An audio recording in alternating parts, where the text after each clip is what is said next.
Morning. আবার চলে এসেছি একটা নতুন ফ্রেশ ব্লগ নিয়ে। আজকে হলো 13 মার্চ আর আজকে হচ্ছে 9:15 বাজে এখন। আর এখন ছেলেমেয়েরা এখন পার্কে ঘুরতে গেছে, তো একটু ছুটির মেজাজে রয়েছি।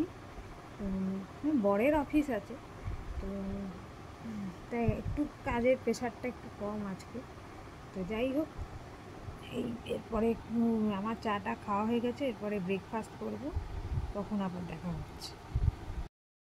খেলে চলে এসছে, ব্রেকফাস্ট নিয়ে বসে গেছে, রুটি, আলু ভাজা, ডাল, রসগোল্লা। আর একজন রসগোল্লা খাচ্ছে, স্যার রুটির সাথে এরকম রসগোল্লা। পড়ে গেল, কোথায় পড়লো? স্নান টান সেরে অনেকক্ষণ চলে এসেছি, ছেলে ঘুমিয়ে গেছে, তো সেই জন্য আর কিছু ব্লগ টক করা হয়নি। ওদিকে মেয়েকে পড়তে বসেছিলাম, পড়তে পড়তে আবার উঠে গেল, তার খিদে পেয়ে গেছে দুপুরে। তো দেখি কি করছে না করছে, তারপর আবার তোমাদের সঙ্গে কথা হচ্ছে। লাঞ্চ করতে বসে গেছি। এই আজকে হচ্ছে লাঞ্চে ভাত, বাঁধাকপির তরকারি, আর এই হচ্ছে ভেটকি মাছ আর ডাল। ডালটা দেখতে পাচ্ছি, ডাল আর এই ঘরে পাতা টক দিয়ে। এখন মহারানী লাঞ্চ করছেন, এখনো খাওয়া শেষ হয়নি। অমনি আবার দেখায় কেউ। আর কৃষ্ণ দেখতে বসেছে, চলুন আগে খাইয়ে দিই, তারপরে আবার কথা হচ্ছে। এই যে এখন চা নিয়ে বসে গেছি, একটু আধ ঘন্টা শুয়েছিলাম। আচ্ছা, দুধু খাচ্ছে, সেটাও আবার বলতে হবে। তো চাটা খেয়ে নিই, তারপরে আবার আসছি। ছেলেকে নিয়ে আজকে পার্কে যেতে হচ্ছে কোলে করে, এই জন্যও যাচ্ছে কলা খেতে।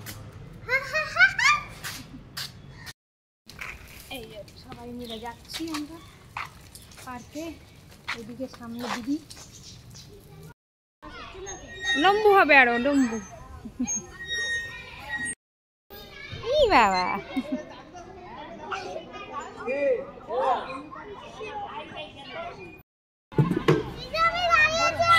হ্যাঁ হ্যাঁ, চল চল।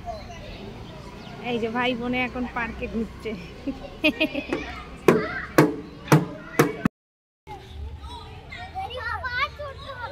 হ্যাঁ চলো, মজা লাগবে, দেখ।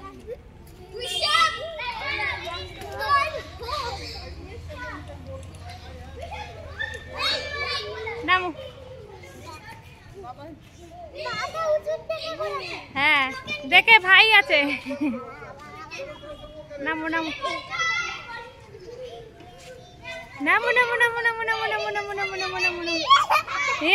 দিদি ভাই নেমে গেছে, এসছে পার্ক থেকে ঘুরে। এখন সব ইভিনিং স্ন্যাক্স খাচ্ছে। এই যে ম্যাগি, একজন ডিম সিদ্ধ খাচ্ছে, আর একজন মাম গুড ইভিনিং বলে দাও। ম্যাগি খাচ্ছে, আমিও ম্যাগি নিয়ে বসে গেছি, আটার নুডলস। তো চলুন খেয়ে দে, তারপর কথা। তো আবার এসে গেছি, এখন বাজে 8:20। তখন এসে আর পার্ক থেকে এসে আর মানে সেইভাবে ব্লগ করা হয়নি। তো তখন সন্ধ্যেবেলার খাবার কি খাচ্ছিলাম সেটা দেখালাম। তো মেয়ে আজকে আমাকে জোর করে নিয়ে গেছে যে তোমাকে যেতে হবে পার্কে। তো পার্কের অনেক সুন্দর সুন্দর মানে আমি মুহূর্ত তুলেছি, তোমাদেরকে ব্লগে দেখাবো। আর এই হচ্ছে ব্যাপার। আর এই যে এখন ছেলে মেয়ে দুজনেই আই আই করছে। কি হয়েছে তোমার, কি হয়েছে? ঘুম পেয়ে গেছে, ঘুমিয়ে যাও, দিয়ে ভাতু খেয়ে নেবে।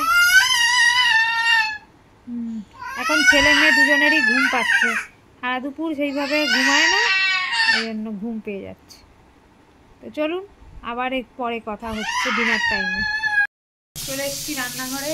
এখন সন্ধ্যেবেলায় কেন রান্নাঘরে? মেয়ের মাছ ভাজছি, দেখাচ্ছি। মেয়ের পমফ্রেট মাছ এখন ভাজা চলছে, সেই জন্য একটু রান্নাঘরে এসেছি। ছেলেকে তাড়াতাড়ি ভাত টাত খাই দিয়ে ঘুম পাড়িয়ে দিয়েছি, এখন ঘুমাচ্ছে। এই 8:30টার সময় ঘুমালো, নিশ্চিন্তে ঘুমা, অসুবিধা নেই। মানে সারাদিন সেইভাবে ঘুমায় না, উঠেছে তাড়াতাড়ি দিয়ে, তারপরে আর ঘুমায়নি। খেলে ধুলে এসছে, ভালোভাবে খাওয়া দাওয়া করে টোরে এই 8:30টার সময় ঘুমাবে। তো চলুন আবার ডিনার টাইমে দেখা হবে। ডিনার করতে বসে গেছি। এই যে ওই সকালের তরকারি, ভাত, বাঁধাকপির তরকারি, আর এই মাছ, আর এই পাতলা করে আলু আর মেয়ের ঝোলটা, গাজর দিয়ে ঝোলটা, এই খাবার। বর এখনও আসেনি, এই এসে খাবে টাবে, তারপরে ডিনার করবে। আমি খেয়ে নিই, আমাকে ছেলে উঠে গেলে মুশকিল আছে, তাই জন্য। তো আবার ব্লগ এন্ড করতে আবার দেখা হচ্ছে। ব্লগটা এন্ড করতে চলে এসেছি। ওই ঘরে ছেলে ঘুমাচ্ছে, তাই বাইরের ঘর থেকেই ব্লগটা এন্ড করছি। আজকের যদি ব্লগটা ভালো লেগে থাকে প্লিজ লাইক, সাবস্ক্রাইব আর কমেন্টস করবেন। আর আমার নূপুর ক্রিয়েশন যে চ্যানেলটা আছে সেটাতেও সাবস্ক্রাইব করবেন। ওফ, হাঁচি না দিলে চলে না তোমার। গুড নাইট বলে দাও বন্ধুদের। Good night. সারাদিনে তো দেখা যায় না, তো চলো বন্ধুরা, গুড নাইট, সুইট ড্রিম। কালকে আবার একটা ফ্রেশ ব্লগ নিয়ে দেখা হচ্ছে। ততক্ষণের জন্য হ্যাপি হোলি ইন অ্যাডভান্স।